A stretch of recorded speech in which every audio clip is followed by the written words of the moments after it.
that whole thing.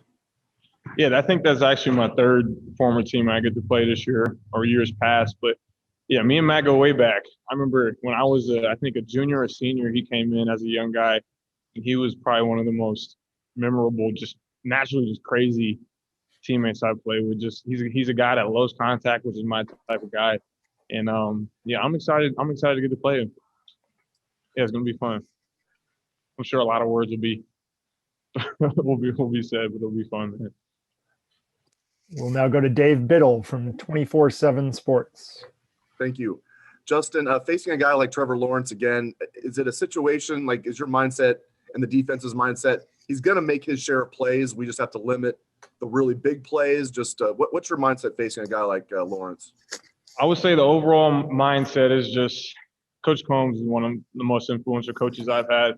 He has a saying, the team that wins usually is a team that runs the ball the hardest and hits the hardest. So, I mean, that's going to be our motto the whole game is if we get 11 guys running to the ball every single play and 11 guys trying to make contact and create plays when they get to the ball, then I think we'll be all right.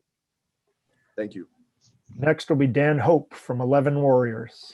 Hey, Justin, this is, the third time you've been on the team for a game against Clemson. And, Jonathan was talking about, him finally getting to play a big role in this game. Do you kind of feel the same way about, you get to play Clemson and this time you finally get to really be a big part of it? Yeah, I would say it's a little different this year just because me and John both have bigger roles. We got to step up as leaders this year. I know in years past we were we had a little bit less of a role, but obviously this year being as leaders and some of the guys who have been there for the previous games we played against Clemson, we have a lot of knowledge on this game and what it takes or what it will take to win this game and what we have to do different. So, yeah, it's exciting to have this new, bigger role, but we're excited for it. We'll now go to Tim May from Letterman Row. Following along that same line, Justin, we were talking about Trey Sermon finally getting a bunch of carries, and suddenly he got in a stride, in a rhythm, and it showed. And I'm just wondering, from your vantage point, it certainly seems like the last couple of games, especially, you've gotten into that same kind of rhythm or stride, playing linebacker. Has it felt that way to you? And is there even more to come in that sense from you? Yeah, I would say most definitely. It's a lot of times it's when you're out there, you just need to make that first hit, that first play. I was actually watching Chris Farley, that video of his entrance or whatever, where he goes crazy, and gets the crowd going and everything. He says he does that just to get the nerves out and just to get his feet wet. I would say the same thing with football, man. It's when you're out there, you're just looking to make that first big play, and then once you make that first big play, man, it's just you're in the flow. Everything becomes easy. Thanks, man. Next up is Nathan Baird from Cleveland.com. Justin, the move that Pete Werner made this year over to Will, I mean, obviously he was starting on the other side where you are in this game last year, but just how has he impacted the defense most with what he's done making that move over to Will? Oh yeah, Pete's a beast. Pete's an absolute great player. One of the guys who's always running to the football. If you turn on the tape, anytime you watch Pete, he's going to be running to the ball. And yeah, we've grown to expect that from him. So he's definitely a huge part of our defense, huge part of our team. And yeah, I'm excited to see what he does Friday. We'll now go to Patrick Murphy from 24/7 Sports. Justin, in last year's game, the defense was able to contain Travis Etienne, at least from a rushing standpoint, but he was still able to get out and make some big plays in the past game.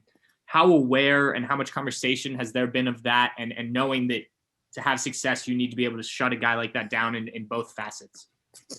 Yeah, I mean, that's been a focus for sure. I think every week our defense is built around stopping big plays, and sometimes we've let that fall this year. And I think that's obviously been a big focal point of this week, is just limiting all those big plays. And yeah, with a guy like that, it can be tough, but we're up for the challenge.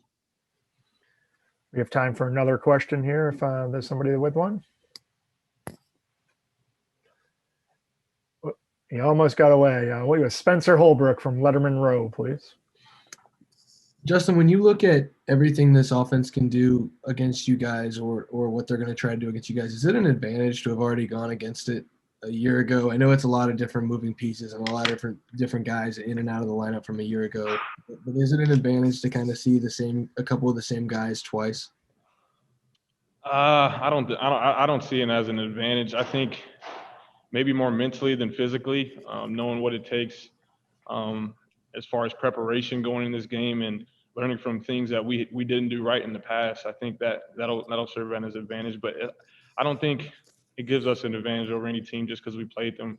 But I know older guys that have played in those previous games, like me, John, ton of guys have learned so much from those games and what we did wrong in those games and preparation and things like that. And we're doing everything we can this time around to change that. Thank you very much for the time, Justin. We really you. appreciate it in a busy time, but good luck in the rest of your preparation. Thanks, guys.